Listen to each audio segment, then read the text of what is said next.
தீய பழக்கவழக்கங்கள் இருப்பவங்களாமே அதை விடுபடணும்னு நினச்சாங்கன்னா, ஆன்மீகத்தில் முன்னேற்றம் அடைஞ்சாங்கன்னா, அப்போ கூட முடியல, என்னால் விட முடியல அப்படின்னு சொல்கிறவங்க அந்த காமாட்சியை பௌர்ணமி தோறும் வழிபட்டு வந்தால் கண்டிப்பாக நல்ல எண்ணங்கள் மனதில் தோன்றும். இம்மையிலும் மறுமையிலும் இந்த பிறவியிலும் சரி, அடுத்த பிறவியிலும் சரி, அடுத்த பிறவி அவ தான் உருவாக்கி கொடுக்குறா அவங்களுக்கு. இந்த பிறவி இதோட முடிஞ்சிருது. ஒவ்வொரு மனிதனுக்கும் 7 பிறவி இருக்குது. உலகத்தில் 7 பேர் நம்ம உருவம் ஒட்டுற மாதிரி இருப்பாங்க. இதெல்லாமே 7க்கு உண்டான செயலாக சொல்லப்பட்டிருக்கு. அந்த 1008 உரியவளுமே அவள் தான். அந்த சக்தி தான் சொல்லப்படுது. அவள் எந்த ரூபமாக இருக்கிறா, சக்தியை பெற்று வளர்க்குறா, எல்லாத்துலேயுமே சக்தி அவள் தான். பௌர்ணமி வழிபாடு நல்ல விஷயங்களுக்கு உரியது, அமாவாசை வழிபாடு தீய விஷயங்களை நீக்கிறதுக்குரியது.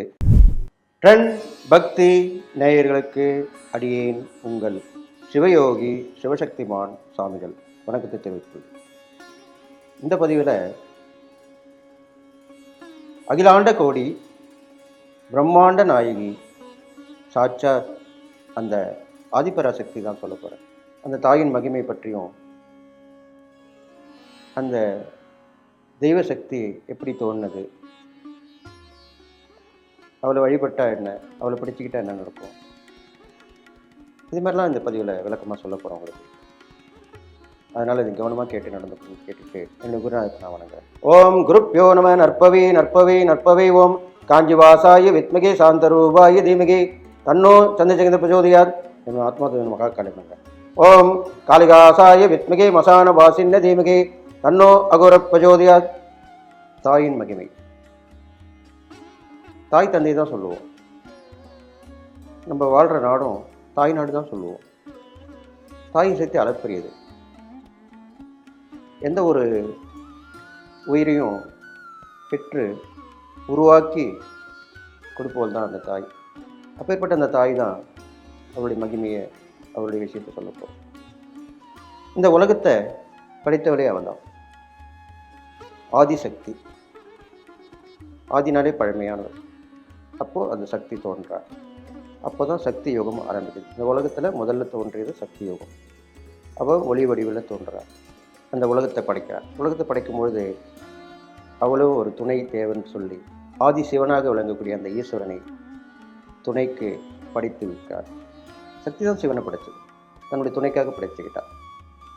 அதற்கப்புறம் தான் சிவனும் சக்தியும் சேர்ந்து தான் பல்வேறு அவதாரங்கள் எடுத்து பல தெய்வங்களாக விளங்கி கொண்டிருக்காங்க. நம்ம இந்து மதத்தில் அப்படி தான் சொல்லுது. மற்ற மதங்களை விட நம்ம இந்து மதத்தில் தான் ஒவ்வொரு விஷயத்துக்கும் ஒரு தெய்வமாக சொல்லப்படுது. அது அவதார தெய்வங்கள் தான். மூலப்பொருள் அந்த சிவன் சக்தி தான். இப்போ சக்தி தான் உலகத்தில் தோன்றுது, அவள் தான் உலகத்தை படைச்சது. அப்பேற்பட்ட பேர் பெற்ற அந்த சக்தியை வர்ணிக்க வார்த்தைகளே இல்லை. படைத்தல், காத்தல், அழித்தல் எல்லாமே அவள் தான். அதற்காக தனியாக நியமிக்கப்பட்டவர்கள் தான் படைத்தல் தொழிலை செய்யக்கூடிய பிரம்மா, காத்தல் தொழிலை செய்யக்கூடிய விஷ்ணு, அழித்தல் செய்யக்கூடியவர் சிவன். பிரம்மா, விஷ்ணு, சிவன், இந்த 3 தேவர்களையும் அவள் தான் உருவாக்குனார். அதுக்கு எப்படி அவளுடைய அவதாரமாகவே தான் சரஸ்வதியாக இருக்கிறா, லக்ஷ்மியும் இருக்கலாம், பார்வதியும் இருக்கா. எல்லாமே அவள்கிட்டேருந்து போனது தான், பிரிஞ்சது தான். இதனால் இப்போ இந்த பதிவில் நான் முக்கியமான இந்த 3 அம்மன் தெய்வங்களை பற்றி சொல்ல போகிறேன். காஞ்சியில் வீற்றிருக்கிறது காமாட்சி, மதுரையில் வீற்றிருக்கிறது மீனாட்சி, காசியில் வீற்றிருக்கிறது விசாலாட்சி. காஞ்சிபுரத்திலே காமாட்சி அம்பாளோட ஏகாம்பரேஸ்வரர் இருந்து அருள்பாலித்து வருகிறார். மதுரையிலே மீனாட்சியுடன் சுந்தரேஸ்வரர் அருள்பாலித்து வருகிறார். காசியிலே விசாலாட்சியுடன் விஸ்வநாதர் அருள்பாலித்து வருகிறார். இந்த காமாட்சி என்ன பலன், அவளோட வணங்கினா என்ன நடக்கும்? அவள் தான் படைத்தல் தொழில்கள். நம்மளை படைக்கிறது எல்லாமே அந்த காமாட்சி தான். காமாட்சிக்கு தான் எல்லா தெரிஞ்ச ஒரு சக்தியாக விளங்குறார். அவளை வணங்குறவங்களுக்கு கண்டிப்பாக மோட்சம் கிடைக்கும். பல கலைகளை கற்றுக்கொள்ளக்கூடிய அந்த வாய்ப்பு அவளுக்கு காமாட்சியை வணங்குறவங்களுக்கு உண்டு. தியான மார்க்கத்தில் அவளை வழிபடலாம், பாடல்கள் வழிபடலாம். நிறைய அவளுக்கு பிடித்தமான விஷயங்கள் நிறைய இருக்குது. இந்த காமாட்சி வணங்க உங்களுக்கு நல்ல எண்ணங்கள் சித்திக்கும், கெட்ட எண்ணங்கள். இப்போது இந்த பதிவில் நான் சொல்கிறேன். இப்போது தீய பழக்கவழக்கங்கள் இருப்பவங்களாமே அதை விடுபடணும்னு நினச்சாங்கன்னா, ஆன்மீகத்தில் முன்னேற்றம் அடைஞ்சாங்கன்னா, அப்போ கூட முடியல, என்னால் விட முடியல அப்படின்னு சொல்கிறவங்க அந்த காமாட்சியை பௌர்ணமி தோறும் வழிபட்டு வந்தால் கண்டிப்பாக நல்ல எண்ணங்கள் மனதில் தோன்றும். காம எண்ணங்கள் உங்கள் மனதை விட்டு அகலும். அது சொல்கிறோம் இல்லையா, மது, மாது, சூது, இதான் 3 முக்கியமான தீய பழக்கங்கள். இதெல்லாமே அகன்றோம். அந்த காமத்தை ஆட்சி செய்பவள் தான். அவளை அடக்குவள், காமத்தை அடக்குபவள். அதுதான் அவள் காமாட்சி.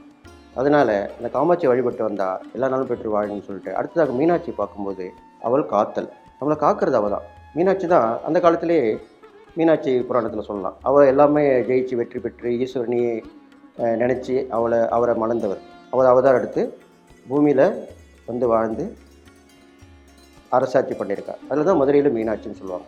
மீனாட்சி தான் அரசாட்சின்னுவாங்க. பெண்ணுக்கு வந்து அவ்வளோ முக்கியத்துவம் கொடுக்குறது அந்த மதுரையில் தான். மீனாட்சி வணங்கிட்டு தான் அதுக்கப்புறம் அந்த சுந்தரேஸ்வரரை வணங்குறோம். இதுதான் அங்குள்ள பாரம்பரியமாக கடைபிடிக்க வருகிற பழக்க வழக்கம். அப்பேற்பட்ட அந்த மீனாட்சியை வழிபட்டாக்கா நம்மளை எல்லா வகையிலேருந்து காப்பாற்றுவா. நம்மளுக்கு நல்லது கெட்டது பார்ப்பா. நம்மளுக்கு குழந்தைங்கள வளர்த்து வரும்போது தாய் என்ன பண்ணுவா? தேவையானது பார்த்துப்பா, செய்வா, கொடுப்பா இல்லையா? ஆபத்து நேரத்தில் பாதுகாப்பா, பசி நேரத்தில் உணவு கொடுப்பா, வளர்த்து வருவா, அறிவு கொடுப்பா, எல்லாம் அதுக்கு உண்டான வழிமுறையில் கற்பித்து கொடுப்பா. இது மாதிரி தான் அந்த மீனாட்சி செய்கிறார். அதனால் அந்த காத்தல் தொழில் மீனாட்சி செய்தவனால மீனாட்சியை வழிபட உங்களுக்கு எல்லா நலம் பெற்று வாழ்வீங்க. இந்த உலகத்தில் எந்த பிரச்சனை இல்லாமல் இருப்பீங்க, நல்ல வாழ்க்கை வாழ்வீர்கள். அதுதான் மீனாட்சியை வழிபடுறதுக்கு. கடைசியாக விசாலாட்சியை வழிபட்டால் அவள் முக்தி கொடுக்க முடியும். விஸ்வநாதரோட இல்லையா, காசியில் தானே இறக்க முக்தி, அப்படி தானே ஐதீகம் சொல்லப்பட்டிருக்கு. அதனால் அந்த காசியில் இறப்பது தான், வீடு பேர் அடையிறது தான் இறப்பது, முக்தி பெறுவது, மோட்சம் அடைவது எல்லாமே ஒன்று தான். அப்போ அந்த விசாலாட்சியை வழிபட அவள் இம்மையிலும் மறுமையிலும் இந்த பிறவிலும் சரி அடுத்த பிறவிலும் சரி, அடுத்த பிறவி அவள் தான் உருவாக்கி கொடுக்குறாங்க. இந்த பிறவி இதோட முடிஞ்சிருது. ஒவ்வொரு மனிதனுக்கும் 7 பிறவி இருக்குது. 7 ஜென்மத்துக்கும் நீங்கள் தான் என் கணவனாக இருக்கணும்னு மனைவியும், 7 ஜென்மத்துக்கு நீ தான் மனைவியாக இருக்கணும் கணவனும் சொல்லுவாங்க, கேள்விப்பட்டிருப்பீங்க. அதனால் ஒரு மனிதனுக்கு 7 பிறவி உண்டு. 7 பேர் நம்மளை மாதிரி இருப்பாங்க. உலகத்தில் 7 பேர் நம்ம உருவம் ஒட்டுற மாதிரி இருப்பாங்க. இதெல்லாமே 7க்கு உண்டான செயலாக சொல்லப்பட்டிருக்கு. அந்த விஷயங்கள் எல்லாமே அந்த விசாலிச்சு தான் பண்ணி கொடுக்குறார். அதனால் முக்தி பெறுவது, மோட்சம் அடைவது, நல்ல எண்ணங்களோடு இருக்கிறது, கர்மா கரைவது எல்லாமே விசாலிச்சு தான் அந்த விஸ்வநாதத்தை. அம்பாள் தான் பண்ணுறது, ஆனால் பேரெல்லாம் அவங்களுக்கு போயிடும். சரஸ்வதி பண்ணுற பேரெல்லாம் பிரம்மாவுக்கு போயிடும். லக்ஷ்மி பண்ணுறது எல்லாமே விஷ்ணுக்கு போயிடும். பார்வதி பண்ணுறது எல்லாமே சிவனுக்கு போயிடும். இப்போ அப்படி தானே காலகட்டம் நடந்துட்டுருக்கு. இப்போ பார்த்திங்கன்னா ஒரு பெண்ணுக்கு பின்னால் ஆண் இருக்கும்னு சொல்லுவாங்க. இப்போ ஆணுக்கு பின்னாலும் பெண் இருக்கிறாங்க. அது மாதிரி நடந்துட்டுருக்கு. இதுதான் உண்மையான விஷயம், நிதர்சனமான உண்மை. அதனால் இந்த தாயோட மகிமை பற்றி சொல்லியிருக்கேன். இது மாதிரி நீங்கள் நிறைய சக்திகள் இருக்காங்க. சாயை வந்து எப்படி வேணாலும் வழங்கலாம். அவள் மட்டும்தான் இறக்க சுபாவம் உள்ளவ, கோச்சிக்க மாட்டாள். இப்போ வந்து போக முடியாமல் இருக்குது, உடம்பு சரியாமல் இருக்குது, வேண்டிக்கலாம், அம்மா வேண்டிக்கலாம், அப்போலாம் போயிட்டு வருவாள். குலதெய்வமாக இருக்கவங்க நிறைய பேர் அம்மனுக்கு குலதெய்வமாக இருப்பாங்க. அவங்களாம் வந்து போக முடியலன்னா ₹1 காயினை மஞ்சத்தூளை முடிஞ்சு வீட்டில் வச்சு வணங்கிட்டு வரலாம். அதுக்கப்புறம் அந்த கோயிலில் போய் அந்த காசை போட்டு வரலாம். அம்மனை வந்து வழிபடுறது 11 தடவை சுற்றி வந்து 11 கோயில் போயிட்டு வரலாம், 11 தடவை சுற்றி வரலாம். இதெல்லாம் வந்து நடக்கிற விஷயங்கள், தடைகள், பிரச்சனைகள் எல்லாமே தீரும். 21 தடவை சுற்றிட்டு 21 கோயில் அம்மன் கோயில் போயிட்டு வந்தீங்கன்னாக்கா உங்களுக்கு திருமணம் நடக்கும். கண்டிப்பாக தடைப்பட்ட திருமணங்கள், மறுமணம் இதெல்லாமே நடக்கும். அதே மாதிரி 51 தடவை 51 சக்தி பீடம் சொல்லிக்கலாம். 51 சக்தி பீடங்கள் தான் போகணுன்னு அவசியம் இல்லை. வீட்டில் பார்க்குறது ஒரு அம்மன் கோயில் இருந்தால் கூட போகலாம். 51 அம்மன் கோயில் போயிட்டு வந்தீங்கன்னாக்கா உங்களுக்கு புத்திர பாக்கியம் கண்டிப்பாக நிச்சயம் நிலைக்கும். உங்களுக்கு எல்லா நாளும் பெற்று வாழ்வீங்க. இது இல்லாமல் 108 அம்மன் கோயில் போகலாம். 108 அம்மன் கோயில் இருக்குது. அதெல்லாம் போயிட்டு வந்தீங்கன்னாக்கா உங்களுக்கு நினைக்காதது நினைத்தது நடக்கும், கேட்டது கிடைக்கும். இதெல்லாமே நடக்கும். கடைசியாக 1008 இருக்கலாம். அவள் 1000 கண்ணுடையாள். சக்திக்கு தான் அப்படி சொல்லியிருக்காங்க. 1000 கண்ணுடையாள் சொல்லியிருக்காங்க. அதனால் நம்ம இந்து மதத்தில் தான் 1008 தெய்வம் இருக்கணும். ஒரு பேச்சுக்கு சொல்லும்போது கூட இன்னும் 1008 வேலை பார்க்குறியா அப்படின்வாங்க. 1008 பிரச்சனையை முடிக்க போறியா அப்படின்வாங்க. எல்லாத்துக்கும் 1008 சொல்லுவாங்க. அந்த 1008க்குரியவளுமே அவள் தான். அந்த சக்தி தான் சொல்லப்படுது. அவள் எந்த ரூபமாக இருக்கிறா, சக்தியை பெற்று வளர்க்குறா. எல்லாத்துலேயுமே சக்தி அவள் தான். ஒரு எந்திரத்தை சாபித்து அவளுடைய மந்திரம் சொன்னால் அந்த எந்திரம் சக்தி பெறும். ஒரு வண்டியை ஓட்டுறது சக்தி அவள் தான். மனிதனை ஓட்டுறதுக்கும் சக்தி அவள் தான். சக்தி இல்லையில் செய்யும் செய்யும். அது மாதிரி தான் நம்ம கடைப்பிடிச்சு வந்தாங்க. இருபாலரும் ஒற்றுமையாக இருக்கணும்னு தான் வேண்டிட்டு வந்தாங்க. இந்த பூலோகத்தில் இந்த ரெண்டுமே சேர்ந்த கடவுளாகிய சிவசக்தி சுரூபமாக விளங்கக்கூடிய அர்த்தநாரீஸ்வரர் வழிபட்டால் எல்லா தெய்வங்களும் வழிபட்ட பலன் கிடைக்கணும் இந்த பதிவில் சொல்லி இந்த தாயோட மகிமையை சொல்லியிருக்கேன். அவள் தான் உலகத்தை படித்தா, அவள் தான் காத்து வரா. அதனால் அவள் இந்த மாதிரிலாம் வழிபட்டு வரலாம். செவ்வாய், வெள்ளி, ஞாயிற்றுக்கிழமை வழிபடலாம். இது மாதிரி நான் சொன்ன எண்ணிக்கையில் சுற்றும் சரி, அந்த தெய்வ அம்சங்களும் சரி வழிபட்டு வரலாம். இது மாதிரிலாம் பண்ணிட்டு வந்தால் உங்களுக்கு பிரச்சனைலாம் தீரும். சதா காலம் சர்வமும் அவளே நினச்சிட்டு இருக்கலாம். அவளை உபாசனை செய்யணுன்னாலும் உபாசனை பெற்று குருமுகமாக யார் அந்த தெய்வத்தை உபாசனை போட்டு கொடுக்குறாங்களோ அவங்ககிட்ட போய் உபாசனை பெற்று அது பண்ணிட்டு வரலாம். இதெல்லாமே செய்யலாம். பௌர்ணமி வழிபாடு நல்ல விஷயங்களுக்குரியது. அமாவாசை வழிபாடு தீய விஷயங்களை நீக்கிறதுக்குரியது.